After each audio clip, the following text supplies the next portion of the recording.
Shalom Bapak Ibu, puji Tuhan, senang saya bisa kembali menjumpai Anda. Hari ini kita akan belajar 6 kiat kerja menurut Amsal Salomo. Dan kita masuk seri yang kedua, saudara. Di hari yang lalu saya sudah sampaikan seri yang pertama, ada 3 poin yang saya sudah bahas. Yaitu yang pertama, andalkanlah Tuhan. Yang kedua, carilah pengetahuan. Yang ketiga, rajin dan cekatanlah. Dan poin yang keempat, kelima, dan keenam kita akan bahas di hari ini. Saudara, tentu setiap kita ingin sukses. Kita ingin bekerja dengan hasil yang maksimal dan kita diberkati oleh Tuhan. Oleh sebab itu, mari kita akan belajar menurut firman Tuhan bagaimana sebenarnya kiat di dalam bekerja. Kita akan belajar hari ini menurut kitab Amsal Salomo. Yang keempat, saudara, yaitu berlakulah jujur dan benar. Amsal pasal yang ke-16 ayat yang ke-8, firman Tuhan berkata, lebih baik penghasilan sedikit disertai kebenaran daripada penghasilan banyak tanpa keadilan. Saudara, ada banyak orang menjadi ingin cepat berhasil dengan melakukan hal-hal yang curang. Mereka tidak jujur, mereka bekerja tidak disertai dengan apa yang namanya kebenaran dan tidak melakukan keadilan. Saya mau berkata di hari ini, orang-orang yang tidak jujur, orang-orang yang berlaku tidak benar, maka suatu kali akan menuai apa yang namanya badai. Saudara ingat, hidup ini tidak terlepas dari hukum tabur tuai. Siapa yang menabur kejujuran, kebenaran, mereka akan diberkati oleh Tuhan.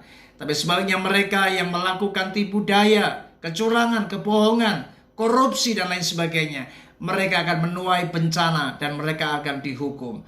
Amsal pasal yang ke-10 ayat yang ke-9, firman Tuhan berkata, siapa bersih kelakuannya aman jalannya, tetapi siapa berliku-liku jalannya akan diketahui. Saudara, jangan Anda bermimpi untuk aman ketika Anda melakukan kecurangan. Ingat, orang-orang yang kelakuannya bersih akan tetap aman.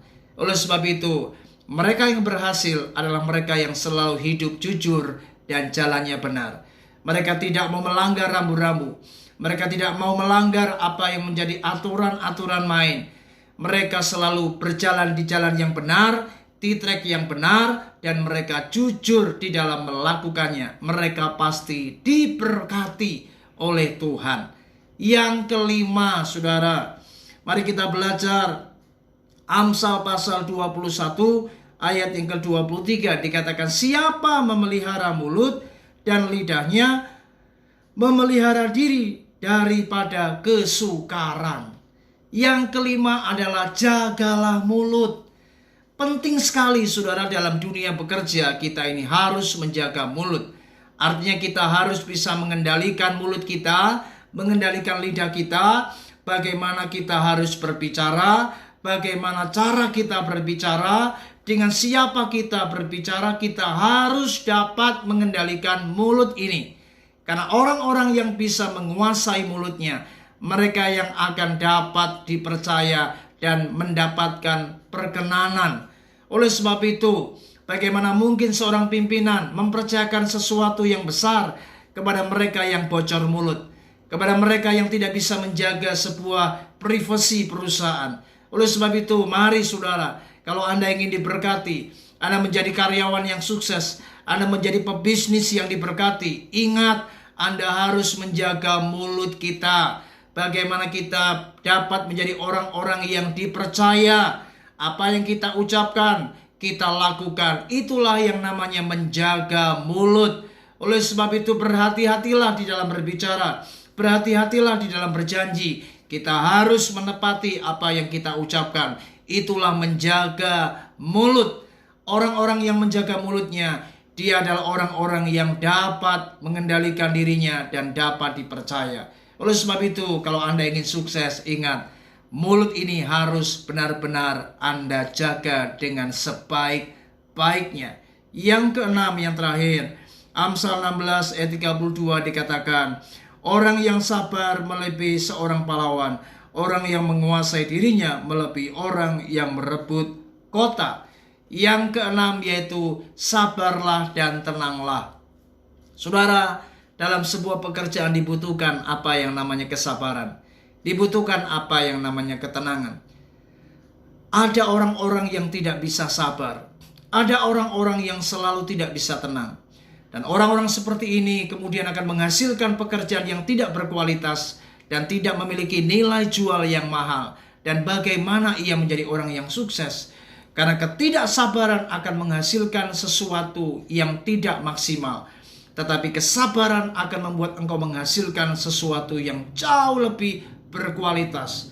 Saudara, kalau Anda perhatikan seorang pemahat, bagaimana ia memahat sebuah kayu, menghasilkan sebuah karya seni yang sangat bernilai tinggi, bermutu dan berkualitas, memiliki nilai jual yang mahal. Karena mereka adalah orang-orang yang sabar dan tenang di dalam mengerjakan sebuah pekerjaan. Saudara, di dalam bidang apapun, kita harus juga sabar dan tenang. Itulah kunci sebuah kualitas, sebuah keberhasilan. Kalau Anda ingin bekerja dalam keberhasilan, Anda ingin bekerja menjadi orang yang sukses, hasilmu maksimal, ingat, menjadilah orang yang sabar, jadilah orang yang tenang. Karena kesabaran dan ketenangan akan menghasilkan perkara yang sangat luar biasa.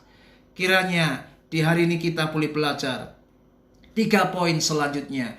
Poin yang keempat yaitu adalah bagaimana kita berlakulah jujur dan benar.